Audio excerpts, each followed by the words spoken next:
to the Lord. Sing hallelujah, sing hallelujah, sing hallelujah to the Lord. Beloved brothers and sisters in Christ, our Holy Gospel will be taken from the Gospel written by Saint Matthew, the Word of God. It says, brothers and sisters, pagpalain niyo po, Lord, ang aming kaisipan, ang aming bibig, at ang aming puso ng iyong salita. At ito po ang nakasulat, Matthew chapter 10, verse 16 to the following verses. Glory to you, O Lord. I am sending you out like a sheep among wolves. Therefore be shrewd as snake, as an innocent as dove. Be on your guard. You will be handed over to the local council and flogged in the synagogue. On my account, you will be brought before governors and kings as witnesses to them and to the Gentiles. But when they arrest you, do not worry about what you say or how to say it. At the time, you will be given what to say, for it will be nor be your speaking, but the Spirit of your Father speaking through you. Brothers will betray brother to death, and a father his child. Children will rebel against their parents and have their put to death. You will be betrayed by everyone because of me. But the one who stands firm to the end will be saved. When you are persecuted in one place, flee to another. Truly, I tell you, you will not finish going through the town of Israel before the Son of Man comes. Brothers and sisters, this is the Holy Gospel of our salvation according to the Word of God. Praise to you, Lord Jesus Christ. Amen. Amen. Amen. Amen. Amen. We do believe. Praise the Lord. Let us praise God. Amen. Ayan ang ating gospel for tonight, brothers and sisters.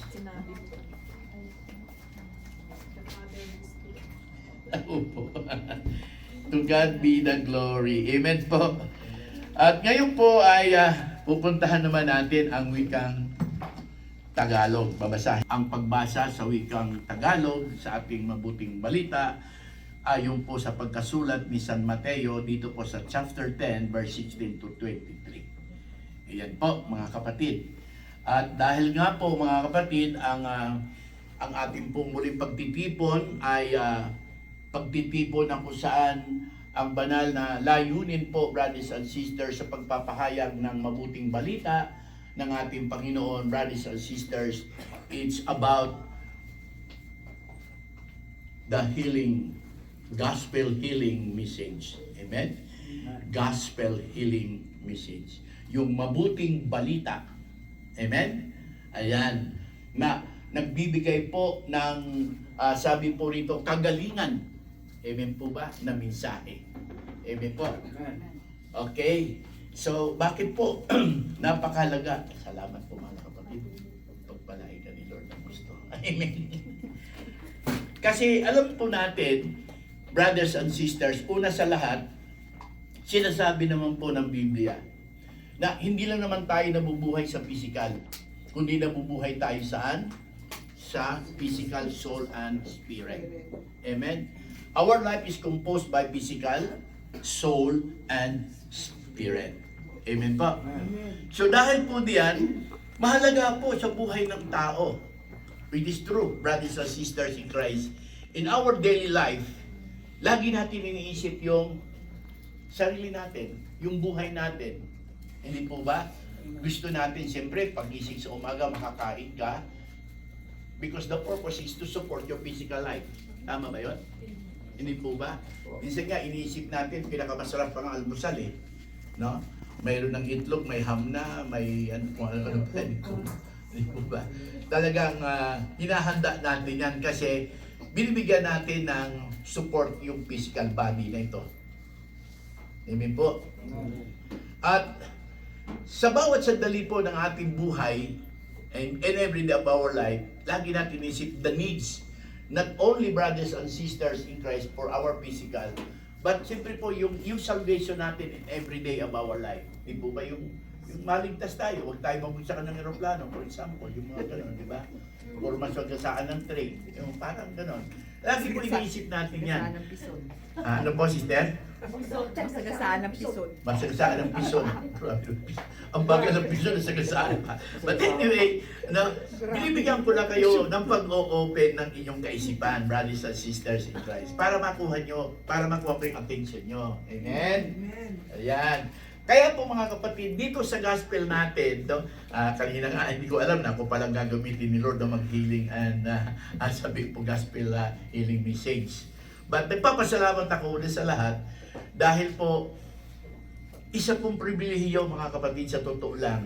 Kung alam lang ng maraming Kristiyano ang kahalagahan that the spiritual presence of God's Word, that the Spirit of God is flowing, dumadaloy sa iyo, kapatid, you are blessed. Amen. Mapalad ka. Kasi sabi nga natin, pinoproteksyonan natin ang ating katawan physically. Amen? Amen. Pero hindi lang pala physically. Yung soul, ang spirit din natin, brothers and sisters in Christ, dinadaluyan, dinadaanan. So, nakakita na ho ba kayo ng isang pipe, no? Na plastic or Iron Man po, pagka ito'y nagbara, kadalasan, anong ginagawa? Ha? Nililinis. Anong ginagamit po, minsan? Dreno. Di ba? Binubuhusan ng dreno para yung bara matunaw at tumuloy yung daloy. Di po ba? Siguro nakaka-experience kayo sa mga lababo no? Sa mga lababo, pagka yung lababo ay punong-puno na ng balat sa pag hindi na gumagana yun. Kasi dito may grinder tayo di po ba? Pag hindi na gumagana yun, nababarahan yun di po ba? Umaapaw. So gumagawa ka ng paraan. So, ito pong ibig nating sabihin, brothers and sisters in Christ, sa ating gospel na ito. Sapagkat ito yung dahilan why Jesus Christ sent His disciples na naging apostle. Ang chapter 10, ang chapter 10 from the beginning po sa verse 1 up to the following verses, makikita natin sa simula pa that Jesus Christ sent His disciples with full of authority. Sinugo sila na may buong kapangyarihan na ang purpose ay to proclaim the good news. Amen? Of the kingdom of God. Amen po. Amen. At ano ang purpose? The proclamation of the good news of the kingdom of God, brothers and sisters in Christ. At ito nga po ang maliwanag na isang katotohanan na ang nais po ng ating Panginoon, brothers and sisters in Christ, ay yung makarinig, makatinggap ng mabuting balita ng paghahari ng Diyos ang buhay ng tao. To hear the proclamation about the kingdom of God as a good news, brothers and sisters in Christ. As we believe that we need God in our life, naniniwala tayo na gusto ko ang Diyos na ito sa buhay ko.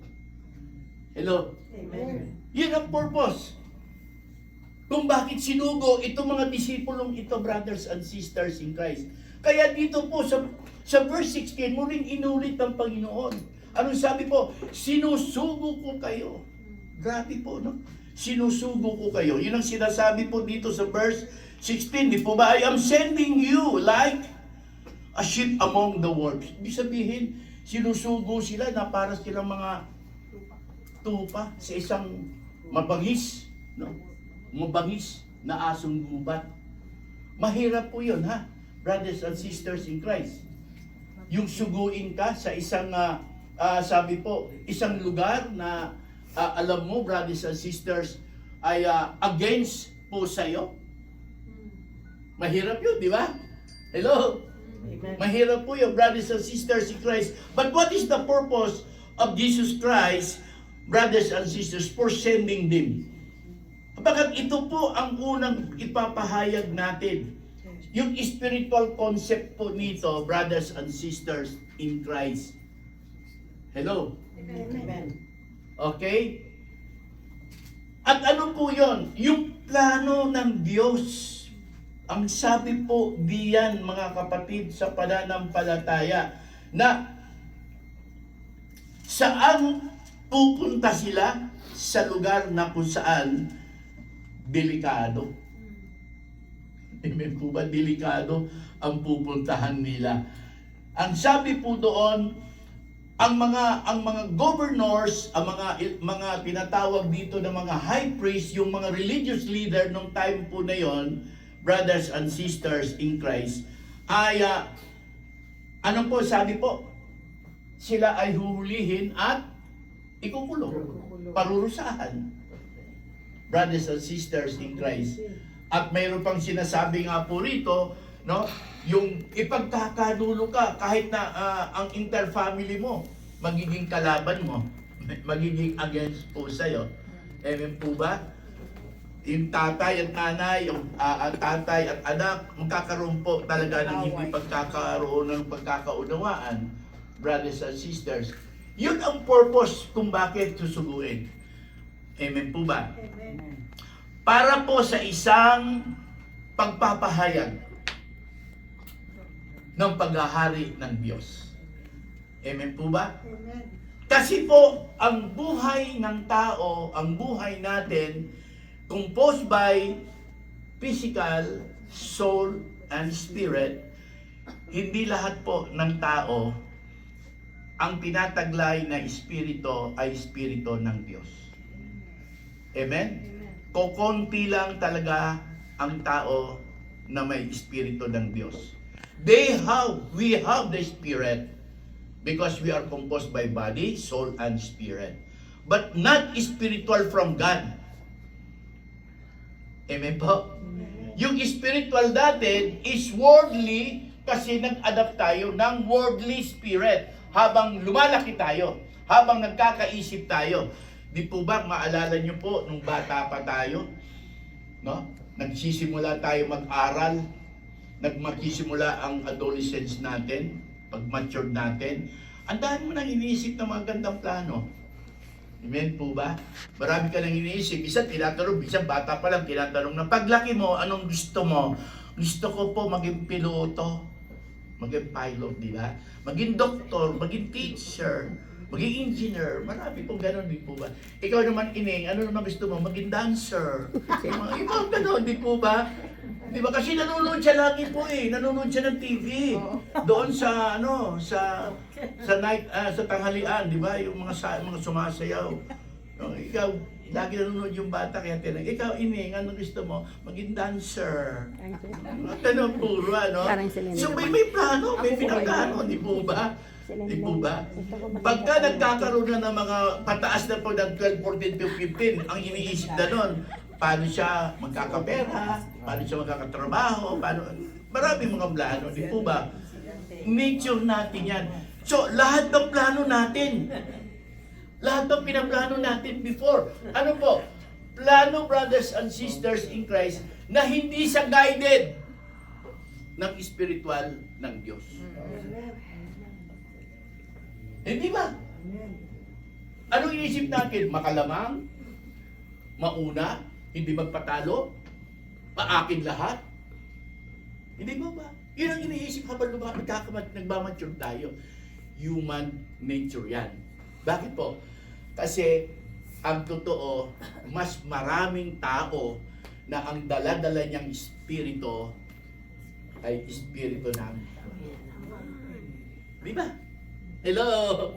But nagpapasalamat tayo sa Panginoon Bakit po? Because through the proclamation of the Word of God, mga kapatid, na nag-open ng ating spiritual to set us free from the bondage of slavery of spiritual worldly. Kapatid, ito po ang gospel na ito Amen. sa atin. Ang sabi nga ng ating Panginoon, pansinin po natin mga kapatid, no? Na once na tayo po ay na-open ng Word of God, the Spirit of God, yung sinasabi po ng Panginoon, na hindi kayo mag-aalala. Amen? Hindi kayo mag-aalala kung anong sasabihin nyo. Bakit po? Kasi ang Espiritu ng Diyos, ang Espiritu ng Ama ang magsasalita sa inyo. Bakit po? Ang sabi ng Panginoon, pakinggan po natin, in John chapter 16 verse 13. Tinan po natin. John chapter 16 verse 13. Ito po ang sinasabi. Pansinin natin. Okay. Ang sabi po ng verse 13, okay, but when the Holy Spirit or the Spirit of truth comes, He will guide you into all the truth. He will not speak on His own. He will speak only what He heard, and He will tell you what is yet to come. So, anong sabi ng Panginoon? Pagdating daw ng Espiritu ng katotohanan, amen? Papatnubayan kayo. Amen po ba? Papatnubayan niya kayo ng buong katotohanan sapagkat ang sasabihin ninyo ay hindi mula sa kanyang sarili kundi ang kanyang narinig o ipapahayag niya sa inyo ang mangyayari sa hinaharap.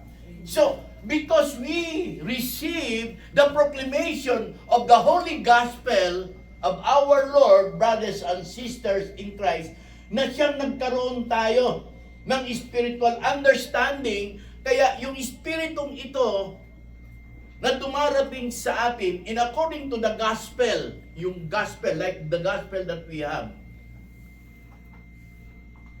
nasa sa iyo, yan din ang lalabas sa iyo.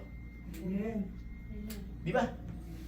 Eh nung araw ang nasa sa iyo, galit, kaya lumalabas yun, puro galit. Sino sabi nung chismis? Dahil chismis ang nasa sa iyo, puro chismis ang lalabas sa iyo. Amen? Normal lang naman po yun talaga kasi yun nga ang nature natin eh. Pero ang pinag-uusapan natin dito, kapatid, na sabi nga ng Panginoon, hindi kayo ang pumili sa akin. You are not the one who choose me, but I am the one who choose you and appointed you to go and bear much fruit. Yun ang sabi ng Panginoon sa John 15 verse 16. Kaya kayo narito, tumatanggap, nakakapakinig, at ang inyong napapakinggan na nagmumula po sa Diyos na Espiritong totoo according to the Word of God as Spirit of God, so then, magsasalita kayo. Hindi nyo salita. Amen? Kundi salita na siyang Espiritu ng Diyos. Hello? Amen. That is the purpose of why Jesus Christ sent them. Amen ba? At that proclamation of sending the disciples, brothers and sisters, to proclaim. Amen po ba? Amen. To proclaim the good news of the kingdom of God. Kaya po mapapansin natin, first reading. Anong sabi ng first reading? Return. Bumalik. Ang pagpapahayag ay ang panunumbalik ng tao sa Diyos. We cannot return to God without knowing the call of God. Hello? Amen. Hindi tayo makakapanumbalik sa Diyos, hindi tayo makakapakinig ng pananawagan. Hindi po ba? Hello? Amen. At yun ang sinasabi po. Actually, mayroon tayo mababasa sa Old Testament sa Malakay chapter 3 verse 1 o verse 7 yata yon. Tingnan natin. Malakay. Anong po yung Malakay? Prophet Malakay po. Malakias sa Tagalog. O, chapter 3 po yata yun. Opo. Okay. Anong verse po? Yung po ay verse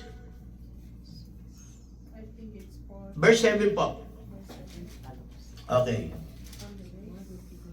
Amen. Verse, ano po? 7. Ang sabi ng verse 7, subalit tulad ng inyong mga ninuno, tumalikod kayo at sinuway ninyo ang aking mga kautusan. Manumbalik kayo sa akin at manunumbalik din ako sa inyo. Ano tawag ba yun? Amen. Ako, si Yahweh, ang makapangyarihan sa lahat.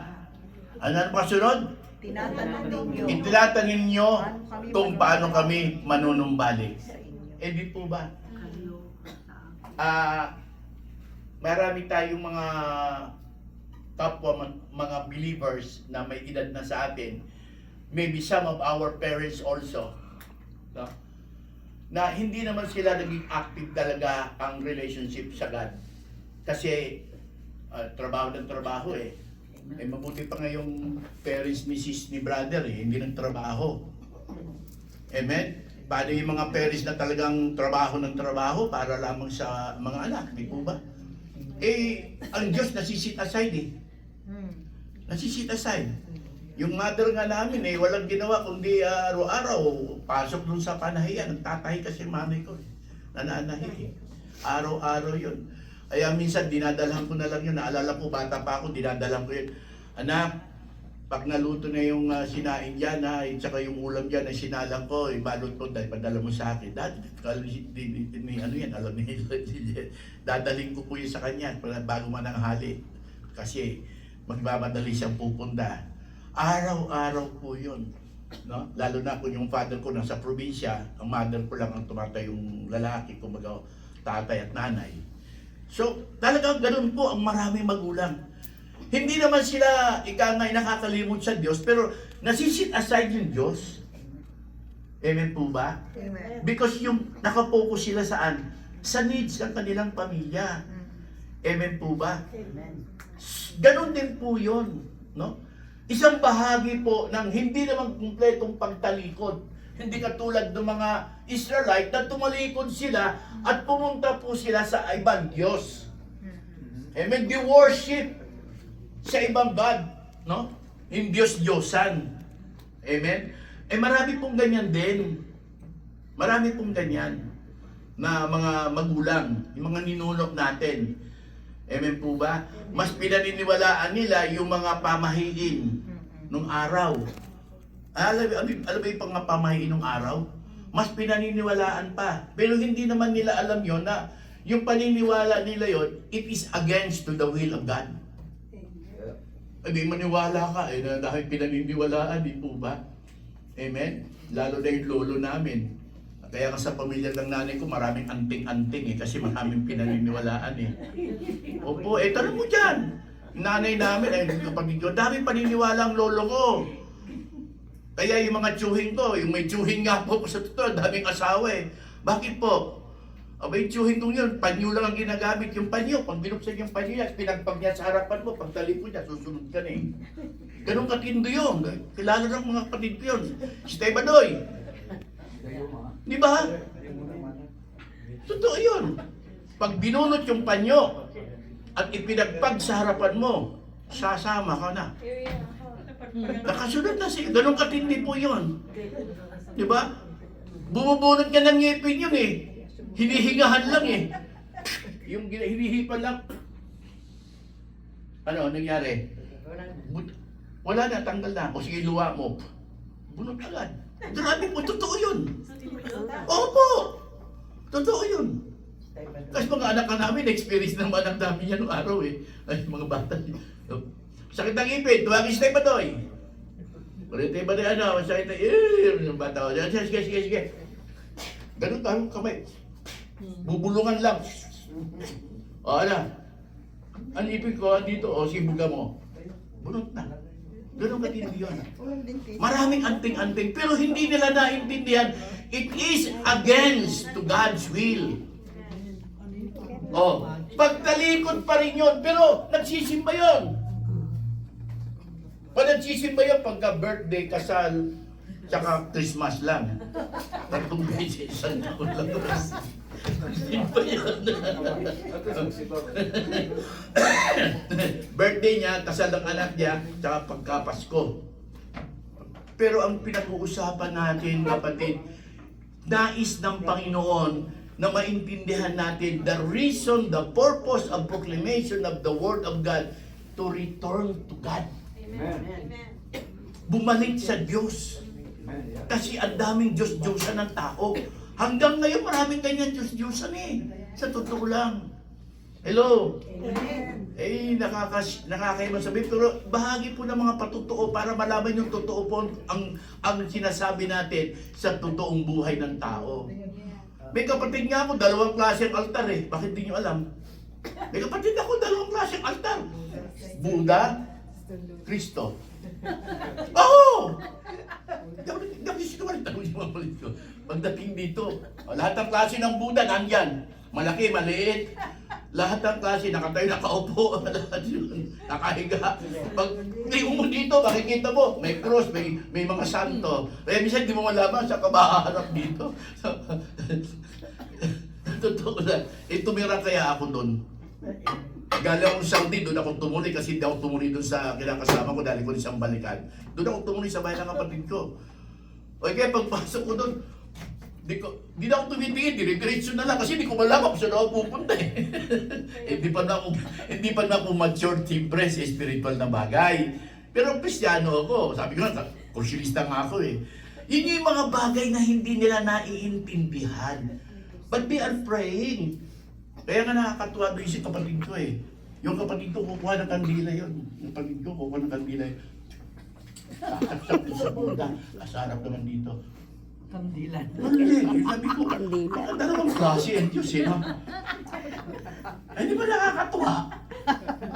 Pero hindi naman natin masisisi na humusgahan kasi hindi nga nila alam. Di ba? Na ang totoong Diyos, dapat po ito ang ating susundan. Hello? Kaya nga, alam ng Diyos ang sitwasyon ng tao. Alam ng Diyos ang kalalagayan ng tao. Kaya ang sabi nga ng Panginoon na paborito ni Sister Jenny, ang sabi ni Lord, come to me, all of you who are weary and burdened, and I will give you rest. Hali kayo. Kayo mga napapagahan at nabibigatan sa pasanin ng iyong kaluluwa. Di ba? Paborito ni Sister yun. Ito yung brothers and sisters in Christ, ang panawagan ng Panginoon. The reason, the proclamation of this gospel to remind us once again. Amen po ba? Nang hindi na tayo tumalikod. Amen? Nang hindi na tayo mawala. Kaya wag na kayo magwawala. Kasi maraming nagwawala. Amen po ba? Hindi nawawala. Nagwawala. Amen po? So, ano po ang nais o ibig ng Panginoon na maintindihan natin sa gospel na ito? Pansinin po natin, balikan po natin mga beloved brothers and sisters in Christ. That the purpose of God, brothers and sisters in Christ, to let the Spirit of God will remain in us. Ang pananatili ng Espiritu ng Diyos sa atin. Amen po ba? Amen. Yung pananatili. Hayaan mo ang Espiritu magsalita po sa atin. Sa totoo lang. Amen po ba? Isang bagay na natututunan na natin ngayon. Ngayon pa nagpipray po tayo. Pag nagpipray po ako, pagkatapos ko mag-pray, nagninilay po ako. Nagninilay. Oh, pag ninilayan mo, you will receive. Tatanggap ka ng kapahayagan. May magre-realize po sa isip mo na, ganito pala yun. Naalala ko yung sinabi ni Lord. Opo, totoo yun. Try niyo po. Try niyo po na kasi kadalasan sa atin, pag nag-pray, tapos na, pag nagsabi, Amen, Amen, okay na. Diba? Totoo yun. Ganun ang ginagawa natin eh. Kung gusto mong ma-experience, kung gusto mo lang, kung ayaw mo, wag mo. Diba? If you want, brothers and sisters, to experience the voice of our Lord Jesus Christ in our life, sabi niya eh, the Spirit of truth will come to you, who will speak to you. Hintayin natin kahit segundo lang pagkatapos mag-pray. Segundo lang. Hindi maaring hindi ka tumanggap ng kapahigan. Ituturo sa iyo kung ano ang gagawin mo. Totoo yun. Beloved brothers and sisters, experience na natin lahat yan. Kaya nga, ano po ang pagkakahapahayag nito, brothers and sisters, ng ating Panginoon? Dahil alam niya yung mga pag-uusig na darating, tulad halimbawa na nangyayari po noon hanggang ngayon. Kaya nga ang sabi ng Panginoon sa Matthew, sa kanyang first proclamation, brothers and sisters in Christ, na sermon sa Mount, sa Matthew chapter 5, blessed, blessed, blessed, blessed, blessed, pinagpala. Pag ginaygay mo isa-isa po yung mula sa simula hanggang sa 9, 10, and 11, yung pinakahuli nun, yun ang sinasabi. Blessed are you if you are persecuted because of me. Rejoice and be glad, for the kingdom of God is in your hands. Nung araw, pag na-persecute ka sa paglilingkod mo, o pananampalataya mo, o pag nagsishare tayo, no? Minsan napipikong ka o na-offend ka. Kasi hindi pa tayo ganap na mature spiritually. Or minsan, may mga pangyayari na hindi po natin lubusan nakikita yung message beyond of that circumstances. Kasi hindi pa clear ang ating spiritual eye. Sa Biblia, may pinagaling ang Panginoon na bulag. Di ba? Nung hinipo ng Panginoon ng bulag at sinabi ni Christ, dilat po mata mo. Nung dilat niya, ano nakikita mo? Sabi niya, mga puno po. Di ba? Hindi pa klarado. Tapos inulit ni Kristo, di ba? Hinipo ang kanyang mga mata. O ngayon, ano nakikita mo? Kitang-kita ko na po silang malinaw. Maraming ganyang Kristiyano. Hindi pa clear ang spiritual eye to see what is the purpose of God in every circumstances and every trials. Kasi hindi tagusan, no? Ang paningin natin sa bawat pangyayari. Because everything on earth, brothers and sisters, according to the scriptures, ang lahat ng bagay sa mundong ito itinakda ng Diyos according to His timetable and plan. Amen. Ecclesiastes chapter 3. From the beginning. Amen? Mula sa pagsilang hanggang sa pagkamatay. Sa pagtanim hanggang sa pag-ani. Amen? Sa pag-iipon at pagkakalat. Andun po yan. Ecclesiastes chapter 3 verse 1 to the following. May timetable ang Diyos sa buhay mo. Sa buhay natin. Amen? Amen. At yung bakit dumadaan sa timetable ng Diyos ang buhay natin?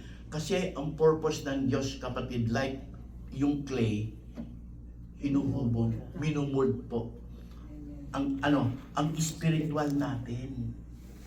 Kasi nga hindi pa maayos ang spiritual ng maraming Kristiyano. Hindi pa maayos, kaya hindi siya makapamunga. Amen? Pag namunga, nalalaglag pa.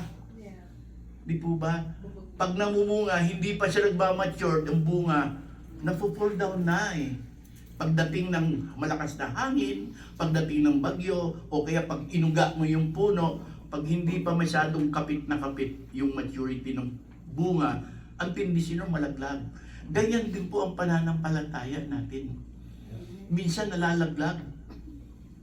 Amen? Amen. Kaya marami po sa atin pagka dumating sa puntong ngayon na tayo po na depressed at humingi tayo nagpipray tayo, humingi tayo ng tulong sa Panginoon at hindi agad natin natatanggap. Nagsisilpiti kaya ang maraming Kristiyano. Nagsisilpiti. Ba't ganito? Ba't ganun? Ba't ganito? Minsan, yung silpiti niya na-apply niya sa ibang tao, sa kanyang kapatid, sa kanyang kasamaan. Saan niya binabalik? Doon, sa asawa niya kadalasan.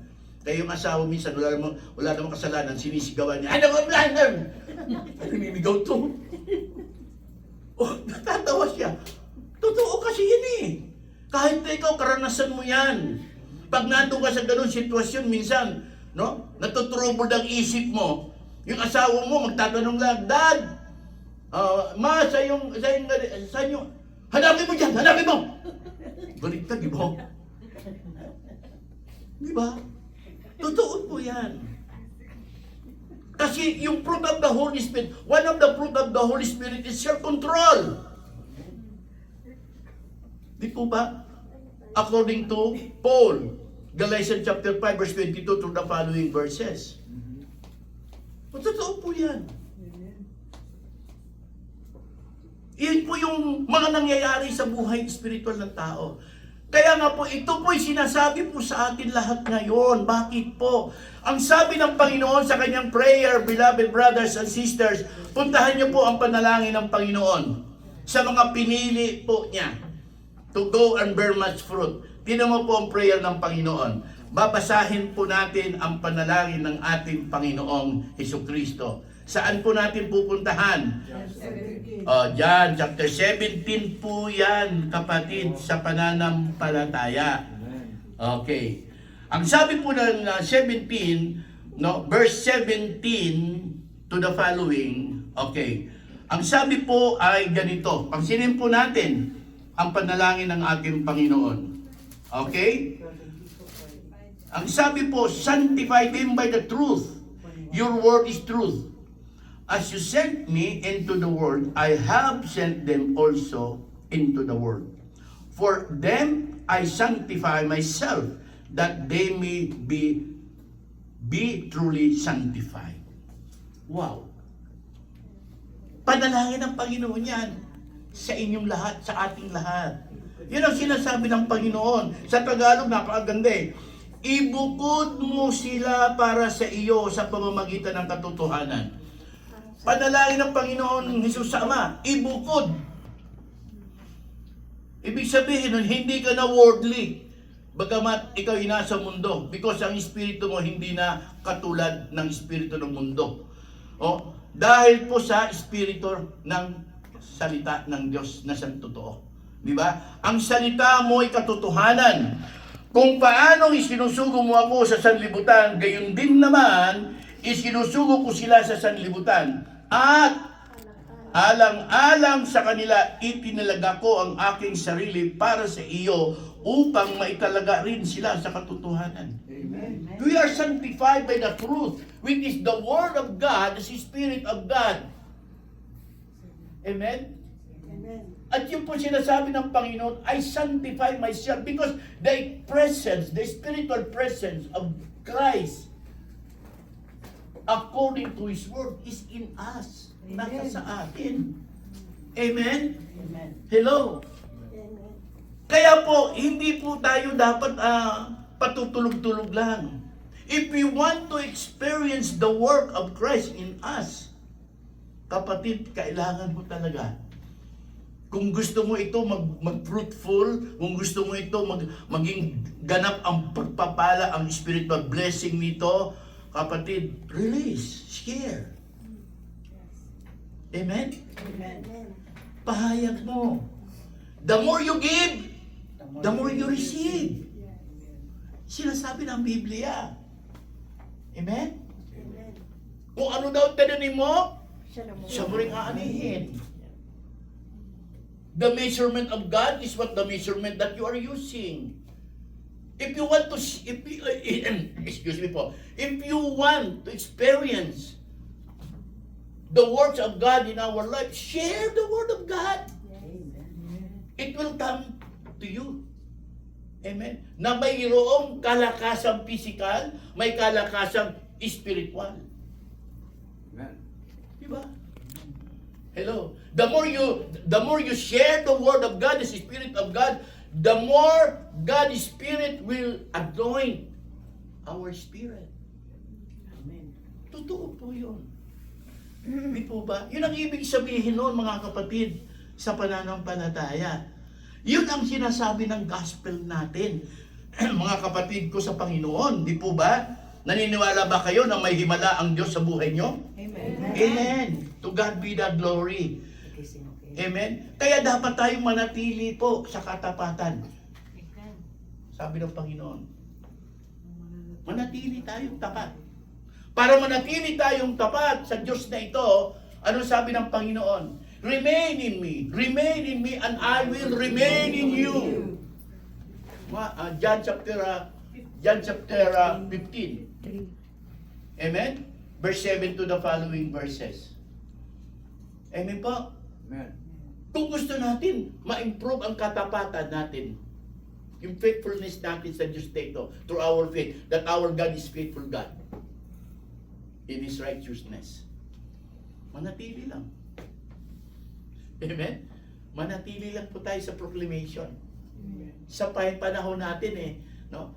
Dito na tayo. Tumatanggap na tayo. Hello? Amen. Mabuti pa nga ho tayo. Ako, mabuti pa at least narinito. Sa loob na to, may podium. Ang iba nga po, nakakita na ba kayo? Nasa kalye. Opo.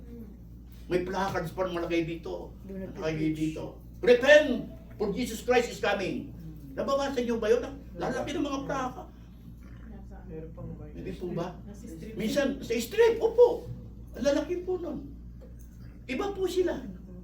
Tayo, hindi naman natin mali, wala gusto yung gawin.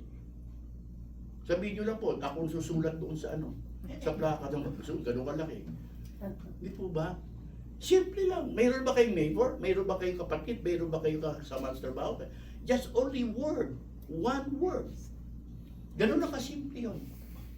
Amen po ba? Ganun lang kasimple, mga kapatid, sa pananampalataya. Kung gusto natin, no? Kung gusto lang po natin, ito ang sinasabi po ng ating gospel brothers and sisters in Christ. Hello? Amen. Let the Spirit of God speak to us. Amen. Amen? As Jesus Christ anoint our spirit through the power of His Spirit according to His words. To God be the glory. Amen. Amen. O God, by the grace of your love and mercy, you fulfill, O Lord God, your love and mercy by sending your word to become flesh. Your Son, Jesus Christ, our Lord, who proclaimed the good news of salvation, redemption, and healing. Lord, make them a true instrument, witnessing that you are alive in their life. Yes, O Lord Jesus. The great Amen of God. As you choose us, Lord Jesus Christ, as what you said, to go and bear much fruit. The fruit that will last, so that whatever we ask to the Father in your name, it will be given to us. It will be granted. Because the fulfillment of your words, O Lord God, as what you said, that heaven and earth will pass away. But your word never, it will remain until it fulfilled, O Lord. And we believe, O God, the power of spiritual anointing to each one of us. Even in the live streaming, O God, who hear the gospel of God that was proclaimed. Lord, dalangin ko po, ang pagpapalang ito'y samahan, sundan ng mga tanda at himala na may buhay espiritual, kalakasan at kagalingan at kapangyarihan at banal na karunungan. As we proclaim, O God, of our faith, that you are continuously working in our life as you lay down your life for this victory that we have now in our life. Kaya nga kapatid, pahayag natin, Psalm 23, the Lord is my shepherd, I shall not be want. He makes me lie down in the green pastures. He leads me beside quiet waters. He refreshes my soul. He guides me along the right paths for His name's sake. Even though I walk through the darkest valley, I will fear no evil, for you are with me. Your rod and your staff, they comfort me. You prepare the table before me in the presence of my enemies. You anoint my head with oil, my cup overflows. Surely your goodness and love will follow me all the days of my life, and I will dwell in the house of the Lord forever. Amen. Tunay nga po, Panginoon, ipinagkaloob mo pong mahayag sa kalagitnaan ang salita mo na may kapangyarang Espiritu nagbibigay buhay into our physical, soul, and spirit. We ask also, Lord Jesus Christ, ang mga bagay na kailangan po namin sa aming buhay, paglilingkod, sa aming buhay as a family of yours, O God, to do the works of yours. At higit sa lahat, Lord, alam niyo po, Panginoon, ang daily needs ng bayan mong ito. As you choose these people, O God, to unite with you as a family of yours, with one love, one faith, and one spirit, alam mo po ang mga pangangailangan nila. Habang sila po'y naririto po, Lord God, kaya po, itinataas namin ang aming mga panalangin ito. Ayon po sa iyong kalooban na aming pinagkakatiwala sa iyo. As you know, everything that needs, O God, of our daily life on this earth in material things. Kaya brothers and sisters, panalangin po natin ang ating mga pangangailangan sa araw-araw, brothers and sisters, from physical to spiritual, even material to financial, even our interfamily.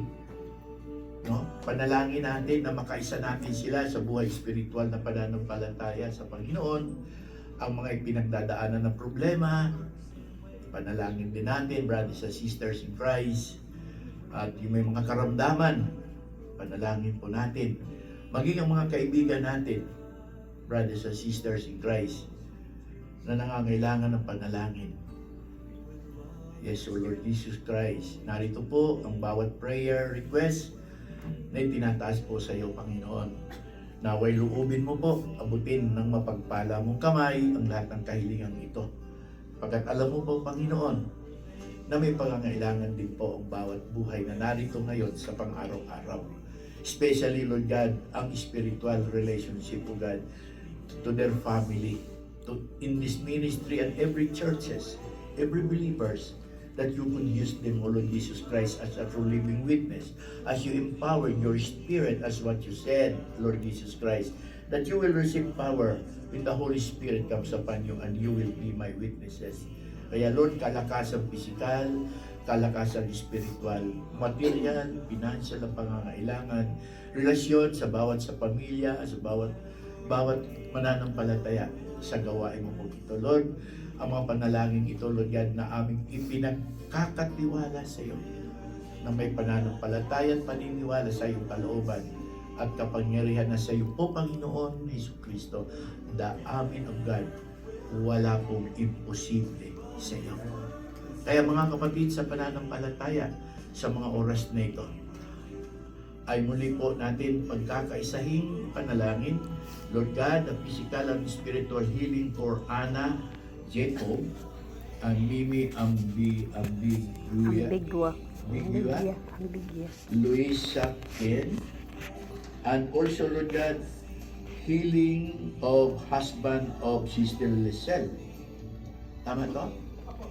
Lord God, Lord, ang mga pangalan ito, itinataas po namin sa aming panalangin sa oras na ito. Lord God, naway luubin mo po, Panginoon, ang mga kahilingan na ito, God, for their healing, O Lord God, at spiritual, Lord Jesus Christ.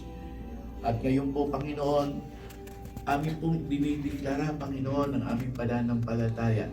Bukas puso kami nagtitiwala. Ama, sa ngalan ni Jesus, pasalamatan natin ang ating Diyos na buhay as we say, thank you, Lord. Thank you, Lord. Salamat.